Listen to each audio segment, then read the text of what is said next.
What probabilities are is actually quite a difficult question to answer. It's a philosophical question. And really the only thing I can tell you with any confidence is that people don't agree on the answer. There are several theories, the simplest of which is that of equally likely outcomes. Your experiment results in a set of outcomes, and you have some reason to believe that they're all equally likely. Perhaps for some physical considerations, you feel that no one outcome has a different status from any other. Typical example is rolling a die.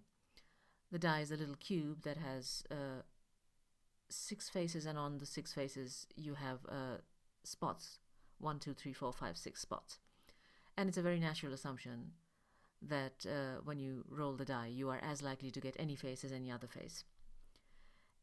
And if you are willing to work with that theory, then if somebody asks you for a probability, for example, I'm going to roll this die once, what is the chance that I get more than 4 spots? Then you're going to say, well, that's either 5 spots or 6 spots. So that's 2 faces out of 6 equally likely faces, and therefore the chance is 2 in 6. Simple fraction. And that, in general, can be written like this: if all the outcomes that are possible are equally likely, then to find the chance of any event, you just count. You count in the denominator all possible outcomes, and in the numerator the outcomes that satisfy the conditions of your event. And that fraction is your probability. And the good news there is that's a very simple thing to do, assuming that you are good at counting. The bad news is that's a very simple thing to do, especially that assumption that all your outcomes are equally likely may be very restrictive. Maybe you want a little bit more flexibility than that. And so let's take a situation where people are usually willing to assume equally likely outcomes. That's the coin. You toss it, it lands either heads or tails. Most people are willing to assume, often without much basis, that those 2 outcomes are equally likely.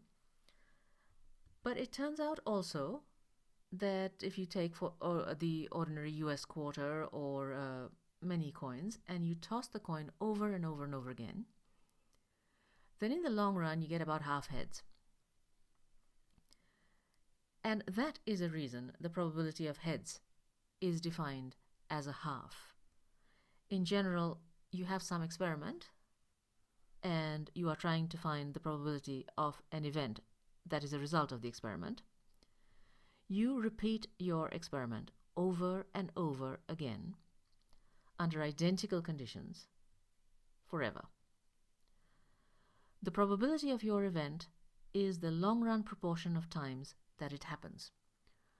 Which means this: you keep track of how often it's happening and you calculate the proportion. And if the proportion settles down in the long run, then that's what you define as the probability. Now, there's a lot hidden in that statement. Why should the proportion settle down? I won't go into those details of philosophy as to which is the assumption and which is the conclusion. I'll say only that in Stat 2.2, the probabilities that you encounter will by and large be long-run frequencies, because we will be doing things like tossing coins or drawing individuals at random from populations, and you can imagine doing that over and over and over again. With the caveats that indefinitely is a very long time, and we are all going to be dead long before indefinitely. So it's a nice idea in theory, but you really, in practical terms, are going to have to imagine that proportion settling down as you approach the long run. Also, not every probability you want to talk about comes from an event that is to do with an experiment that is repeatable. The typical example is sporting events. People bet on sports all the time. This team is going to win this championship. All the time. But can you repeat that championship game indefinitely under identical conditions? Well, of course you can't, because those poor athletes are going to drop down dead out of exhaustion. And yet people talk about those chances all the time. So those chances aren't long-run frequencies. What are they? They're opinions. That's perfectly fine. Somebody's opinion is, somebody says, I bet my team's going to win, and their friend says, no chance. Both of those people have expressed probabilistic opinions, and they have subjective probabilities. Your subjective probability is your degree of belief that an event might happen.